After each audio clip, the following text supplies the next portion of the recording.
Hello everyone. First of all, thanks for being here in my YouTube channel. Dear students, आज class 10th के कुछ बच्चों के doubts आए थे मेरे पास कि सर एक आर डी शर्मा का क्वेश्चन है पॉलिनोमियल चैप्टर का, जिसमें हमारे पास एक ये पैराबोलिक कर्व बना हुआ है, ठीक। और इस पैराबोलिक कर्व में हमसे ए, बी और सी की वैल्यू पूछ रहा है। ए, बी और सी की वैल्यू का मतलब क्या है? जैसे हम जानते हैं एक पैराबोलिक कर्व जो होता है वो कौन से पॉलिनोमियल का बनता है। कौन से पॉलिनोमियल का मतलब है किस पॉलिनोमियल की डिग्री कितनी हो जिससे ये पैराबोलिक कर्व बन जाए। तो आंसर है ये जो पैराबोलिक कर्व बनता है ये हमारा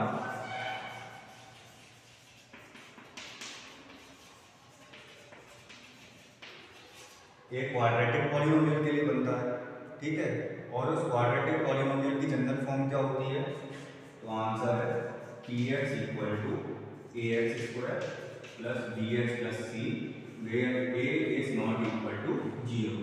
मतलब ये कि जो एक्स स्क्वायर का कोफिशिएंट है ये क्या नहीं होना चाहिए, ये 0 नहीं होना चाहिए, ठीक। तो इसी को देखते हुए हमसे क्वेश्चन ये पूछा गया आर डी शर्मा जी ने कि आप ए, बी और सी का वैल्यू बताइए, ठीक है। तो इसके लिए हमें कुछ बातें बहुत ही ज़्यादा गहराई से समझनी पड़ेंगी बेटा, बहुत ज़्यादा गहराई से। सबसे पहला क्या? सबसे पहली बात तो ये है कि according to the concept of parabola, अगर आपका पैराबोलिक कर्व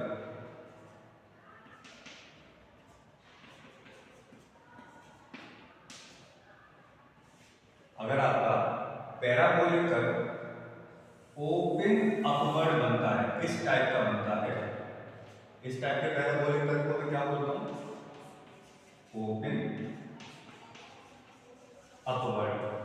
तो ये मालूम है कब बनता होगा? जब इस क्वाड्रेटिक पॉलिनोमियल में ये जो एक्स स्क्वायर का कोफिशिएंट है ना, ये आपका क्या होगा? पॉजिटिव होगा। पॉजिटिव का मतलब है ए की वैल्यू 0 से बड़ी होगी।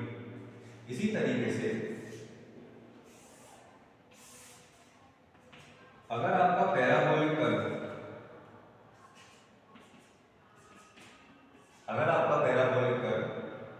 इस तरीके से ओपन डाउनवर्ड बनता है, नीचे नीचे से खुला हुआ, जिसको हम बोलते हैं ओपन डाउनवर्ड, तब उस केस में जो यहाँ पे एक्स स्क्वायर का जो कोफिशिएंट होता है ना, अगर वो लेस देन 0 है, कहने का मतलब है अगर एक्स स्क्वायर का कोफिशिएंट जो कि ए है अगर वो नेगेटिव है, तब उस केस में पैराबोलिक कर्व आपका क्या बनेगा? ओपन डाउनवर्ड बनेगा, ठीक है। यहाँ तक बात हमें समझ में आती है, ओके। तो इस नॉलेज के बेसिस पर हम यहाँ से एक्स स्क्वायर के कोफिशिएंट का सिंबल, एक्स के कोफिशिएंट का सिंबल और कांस्टेंट टर्म का सिंबल कैसे डिजाइन कर सकते हैं। सिंबल का मतलब है कि ए जो है वो नेगेटिव होगा या पॉजिटिव होगा, बी जो है वो नेगेटिव होगा या पॉजिटिव होगा, या फिर सी जो है वो नेगेटिव होगा या पॉजिटिव होगा। तो इसको हमें समझने के लिए पहली बात तो यह समझनी है कि अगर पैराबोलिक कर्व ओपन अपवर्ड है तो एक्स स्क्वायर का कोफिशिएंट पॉजिटिव रहा होगा तभी ओपन अपवर्ड बना है, और अगर पैराबोलिक कर्व ओपन डाउनवर्ड है तो हमारा एक्स स्क्वायर का जो कोफिशिएंट है ए वो कैसा रहा होगा? नेगेटिव रहा होगा। यहाँ तक बात हमें समझ में आती है, सबको समझ में आती है यहाँ तक, ठीक है।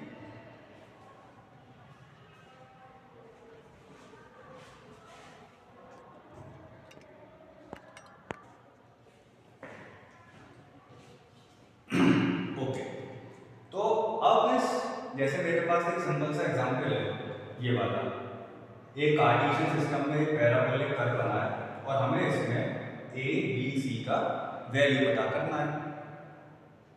तो सबसे पहले आपको ये देखना है कि पैराबोलिक कर्व जो है वो ओपन अपवर्ड है या ओपन डाउनवर्ड है। अगर पैराबोलिक कर्व आपका ओपन डाउनवर्ड है तब उस केस में जो ए होगा ना वो क्या हो जाएगा? यहाँ पे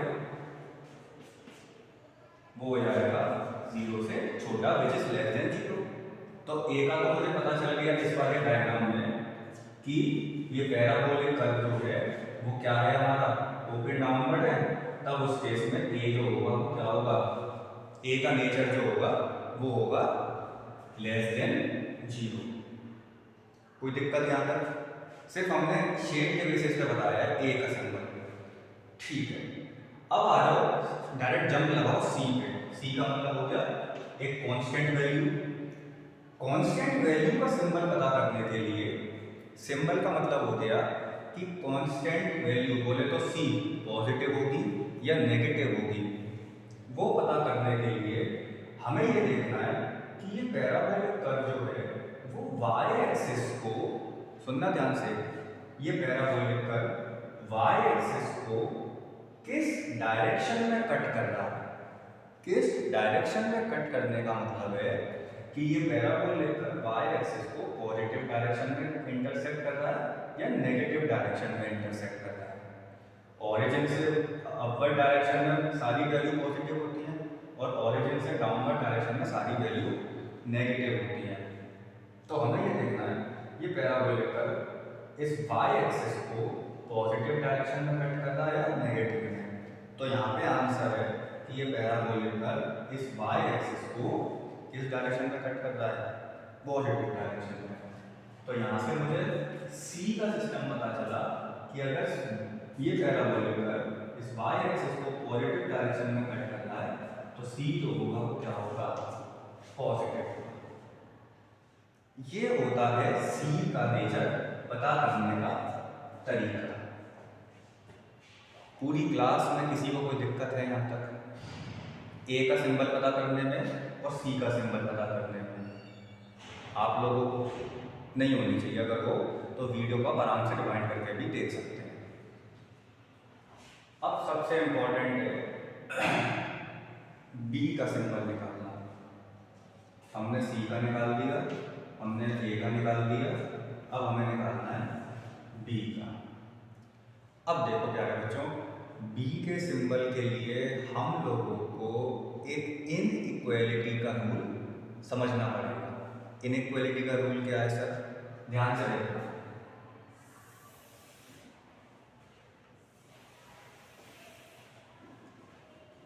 एक कहानी की फॉर्म में समझते हैं इसको, है कैसे? मान लो मैं जानता हूं कि 5 जो है 7 से छोटा है, 5 is less than 7. But what happened when I multiply -1 on both the side?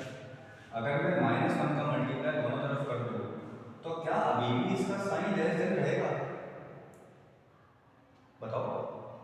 सबसे इंपॉर्टेंट बात क्या मालूम है इसमें कि इस टाइप के स्टेटमेंट को बोलते क्या है? इस टाइप के स्टेटमेंट को बोलते हैं इनइक्वेशन। क्या बोलते हैं इसको? इनइक्वेशन। मतलब जब LHS RHS इक्वल ना हो, या तो बड़ा हो या छोटा हो या ग्रेटर देन इक्वल टू 0 हो या फिर लेस देन इक्वल टू, ठीक है। तो जब मैं मान लूँ -1 का मल्टीप्लाई दोनों साइड करूँगा तो मुझे -5 -7 मिलेगा। अब मुझे ये बताओ -5 -7 से बड़ा या छोटा है? तो आंसर है बड़ा, बिल्कुल बड़ा। भाई नेगेटिव में जितनी वैल्यू छोटी होती है वो वैल्यू बड़ी मानी जाती है। एक एग्जांपल और लेते हैं। 1 जो है मैं जानता हूँ 1 is less than 100 है, लेकिन what about -1 and -100? -1 is greater than -100। तो मालूम है इनइक्वालिटी में होता क्या है? इनइक्वालिटी में क्या होता है, जब आप नेगेटिव वैल्यू से दोनों साइड, लेफ्ट हैंड साइड और राइट हैंड साइड क्या करते हो, मल्टीप्लाई, नेगेटिव सिर्फ नेगेटिव वैल्यू से।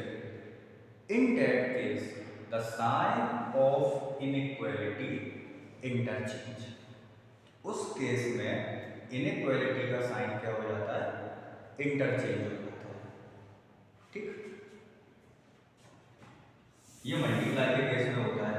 सपोज करो मैं जानता हूं कि 10 इज लेस देन 20,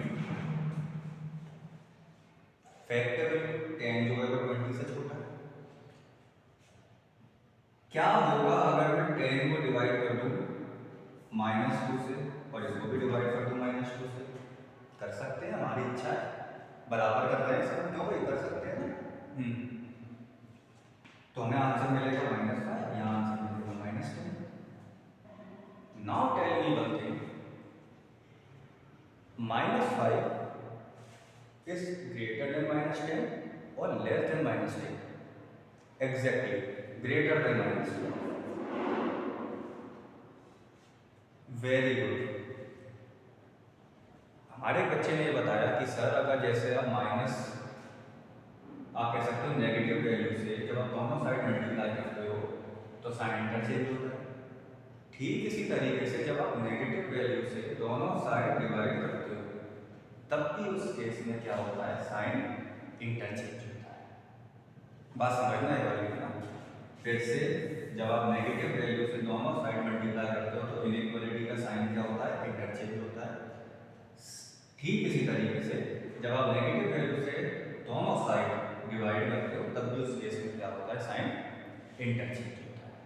याद रहता है मतलब, वो अभी काम आएगा इस समय में। क्या मालूम क्या निकालने के लिए, द नेचर ऑफ बी। ए का पता चल गया होगा, पैराबोलिक कर्व को देख के पता करना है। सी का पता चल गया होगा, पैराबोलिक कर्व वाई एक्सिस को पॉजिटिव डायरेक्शन में काट रहा है, नेगेटिव में। पॉजिटिव में काटेगा तो सी पॉजिटिव होगा, नेगेटिव में काटेगा तो सी नेगेटिव होगा। ठीक है। अच्छा, ये जो क्वेश्चन लिया गया है ना, ये आर डी शर्मा बुक का लिया गया है, क्लास 10th का, जो आपके एग्जाम्पल में है। मैं जब वीडियो अपलोड करूंगा तो शुरू में मैं उसके फोटो लगा दूंगा एक, तो आप उसका प्रिंट निकाल सकते हैं। अगर मान लो वो फोटो नहीं लग पाए किसी सॉफ्टवेयर की मदद से, मतलब वो सॉफ्टवेयर अगर काम नहीं करे, तो मैं अपना व्हाट्सएप नंबर मेंशन कर दूंगा, आप मुझे व्हाट्सएप कर सकते हैं, मैं उस पर व्हाट्सएप पे सेंड कर दूंगा। ये भी सही है ना, ठीक है।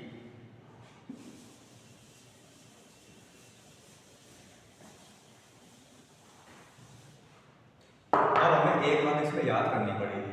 क्या करनी पड़ेगी सर, ये जो पैराबोलिक कर्व होता है ना, तो ये कर्व का जो ये पॉइंट होता है, ये वाला पॉइंट नहीं, जहाँ पे इंटरसेक्ट कर रहा है वाई एक्सिस को, इस पैराबोलिक कर्व का अपना एक वर्टेक्स होता है, उस वर्टेक्स के ये कोऑर्डिनेट्स होते हैं -b/2a और -d/4a। देखो एक बात हम बहुत अच्छे से जानते हैं, कार्टेशियन सिस्टम में किसी भी पॉइंट के जो कोऑर्डिनेट्स होते हैं, कार्टेशियन सिस्टम में एक्स वाई प्लेन में जो कोऑर्डिनेट्स होते हैं किसी भी पॉइंट के, वो किस फॉर्म में लिखे जाते हैं, एक्स कोमा वाई फॉर्म में लिखे जाते हैं। ठीक, लेकिन ये जो पैराबोलिक कर्व है, इसका ये जो कोऑर्डिनेट, जो वर्टेक्स है ना, इसके भी coordinates X comma Y form में लिखे गए हैं, लेकिन स्पेशल जो एक्स कोऑर्डिनेट है उसकी वैल्यू यहाँ पे -b/2a है और वाई कोऑर्डिनेट की वैल्यू यहाँ पे -d/4 है। सर ये कहाँ से आई, ये डिराइव होके आई, जिसको आप क्लास 11th में सीखोगे। अभी फिलहाल के लिए इसको याद करो प्लीज, है ना, थोड़ा सा याद कर लो, ट्रिक बना लो, कैसे भी इसको याद कर लो। ठीक है, तो सर इसका काम क्या होगा वो मैं बताता हूँ। देखो, पहले हमें ये देखना है कि ये जो पैराबोला है, इसका जो वर्टेक्स है वो गिवन होगा क्वेश्चन में, वर्टेक्स कौन से क्वाड्रेंट में लाई करता है। अब ये कहानी तो मैं समझनी है, just to find the nature of B. सबसे पहला स्टेप हमें क्या देखना है कि ये जो पॉइंट है ये कौन से क्वाड्रेंट में लाई करता है। जब हमने देखा कि ये वाला क्वाड्रेंट, ये वाला पॉइंट फर्स्ट क्वाड्रेंट में लाई करता है, तो फर्स्ट क्वाड्रेंट में एक्स भी पॉजिटिव होता है और वाई भी पॉजिटिव होता है कि नहीं होता है, बिल्कुल होता है। तो हमें सिर्फ इसमें एक्स कोऑर्डिनेट से मतलब है, वाई से तो मतलब यही नहीं है। मालूम है क्यों, क्योंकि इस एक्स कोऑर्डिनेट में हमें क्या दिखता है, बी। ठीक है, तो मैंने यहाँ पे देखा कि जो एक्स कोऑर्डिनेट है पी पॉइंट का, जैसे पी पॉइंट का जो एक्स कोऑर्डिनेट है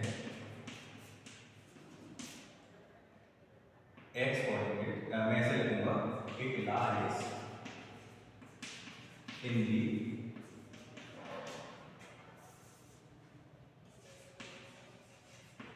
फर्स्ट क्वाड्रेंट।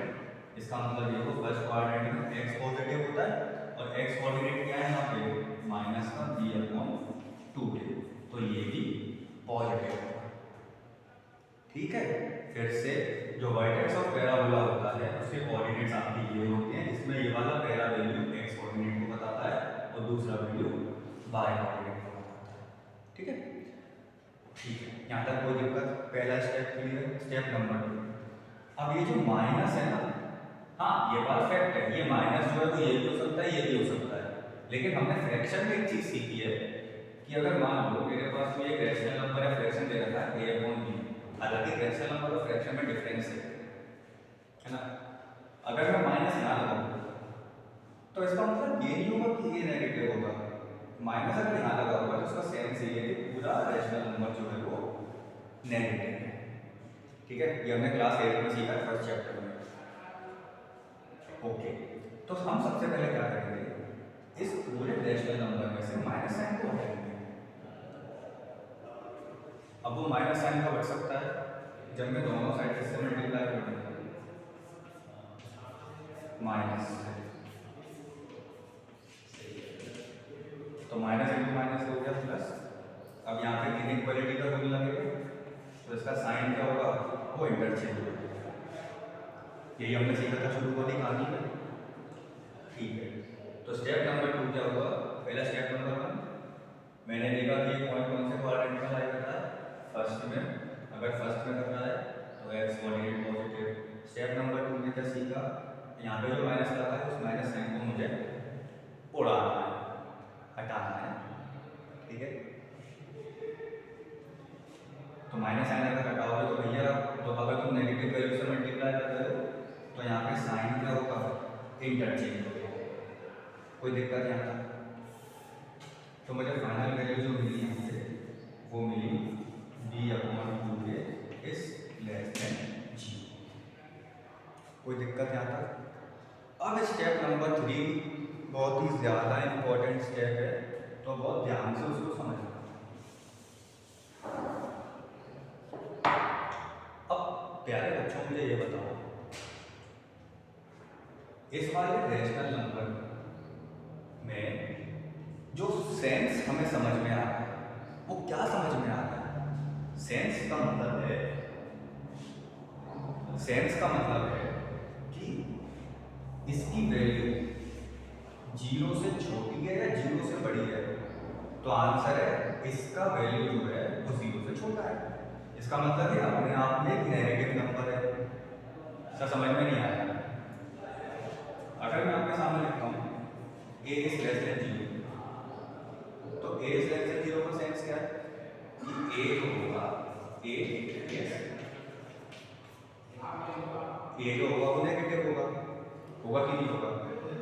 हाँ, a नेगेटिव होगा। तो अगर ये पूरा नंबर 0 से छोटा है इसका मतलब पूरा नंबर नेगेटिव है कि नहीं? पूरा नंबर नेगेटिव है। पर इसमें एक चीज ये मालूम है क्या? वो ये, इस पूरे नेगेटिव नंबर में, अब ये कहानी समझने वाली है, इस पूरे नेगेटिव नंबर में ये जो a है ना, ये a अपने आप में कैसा नंबर है? नेगेटिव है। a अपने आप में कैसा नंबर है? a अपने आप में नेगेटिव है। तो अगर यहाँ पे a नेगेटिविटी शो कर रहा है, फिर से ये पूरा नंबर नेगेटिव है हमारा। ठीक है, अब अगर पूरा एक नंबर नेगेटिव होता है ना, तो या तो न्यूमरेटर की वजह से होगा या डिनोमिनेटर की वजह से होगा। भाई एक तुम्हें मैं छोटा सा एग्जाम्पल देता हूँ। जैसे मैं तुमसे बोलूँ -2/3 है, नेगेटिव, एक नेगेटिव रैशनल नंबर है। अगर मैं आपसे पूछूं कि 2/-3 क्या ये नेगेटिव रैशनल नंबर नहीं है? ये भी है। इसका मतलब क्या है? इन दोनों का वैल्यू 0 से छोटा होगा। भाई नेगेटिव में जाएगी ना। तो अगर मैं आपसे पूछूं इस नेगेटिव रैशनल नंबर में नेगेटिविटी किसकी वजह से शो हो रही है? एग्जैक्टली -2 की वजह से। ठीक है, इस वाले रैशनल नंबर में नेगेटिविटी किसकी वजह से शो हो रही है? -3 की वजह से। 2 तो पॉजिटिव है, लेकिन इस -3 की वजह से पूरा रैशनल नंबर क्या हो गया है? नेगेटिव हो गया है। अब हमारा दिमाग थोड़ा चलना स्टार्ट हुआ कि सर अगर ये पूरा नेगेटिव है कुछ इस तरीके से जिसमें a जो है वो नेगेटिव है, तो ये जो b होगा मतलब ये क्या होगा आपका? पॉजिटिव होगा। फिर से इस वाले रैशनल नंबर में हमें साफ दिख रहा है कि ये नेगेटिव है, लेकिन किसकी वजह से है?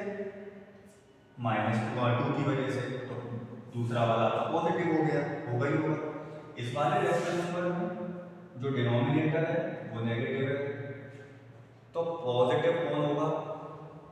भाई अपने आप होगा, एक को तो पॉजिटिव होना ही पड़ेगा, क्योंकि दोनों नेगेटिव अगर हो जाएंगे तो वो कंप्लीट मिला के पॉजिटिव हो जाता है। भाई अगर -2 और -3 है तो माइनस से माइनस कैंसिल हो जाता है, ये पॉजिटिव बन जाता है। क्लास 7 का पढ़ा है हमने इंटीजर्स में। ठीक है, तो इस वाले कॉन्सेप्ट, अगर मैं इस वाले कॉन्सेप्ट को इससे कोरिलेट करूं तो मैं ये पाऊंगा ये पूरा नंबर नेगेटिव है, तो किसी एक की वजह से नेगेटिविटी चल रही होगी। तो मैंने देखा यहाँ पे जो ए वाला सिंबल है ए, वो अपने आप में नेगेटिव है। भाई जब ए नेगेटिविटी शो करता है तो बी को क्या होना पड़ेगा? यहाँ पे पॉजिटिव।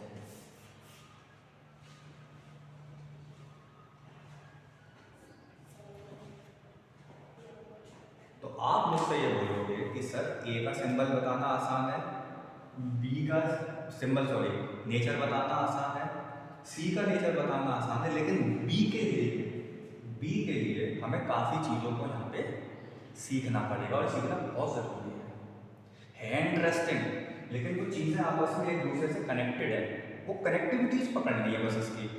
अगर वो हम कनेक्टिविटी पकड़ लेंगे तो बी का नेचर बताना हमारे लिए बिल्कुल ऐसा काम है। थोड़ा सा वर्कआउट करना पड़ेगा, थोड़ा सा।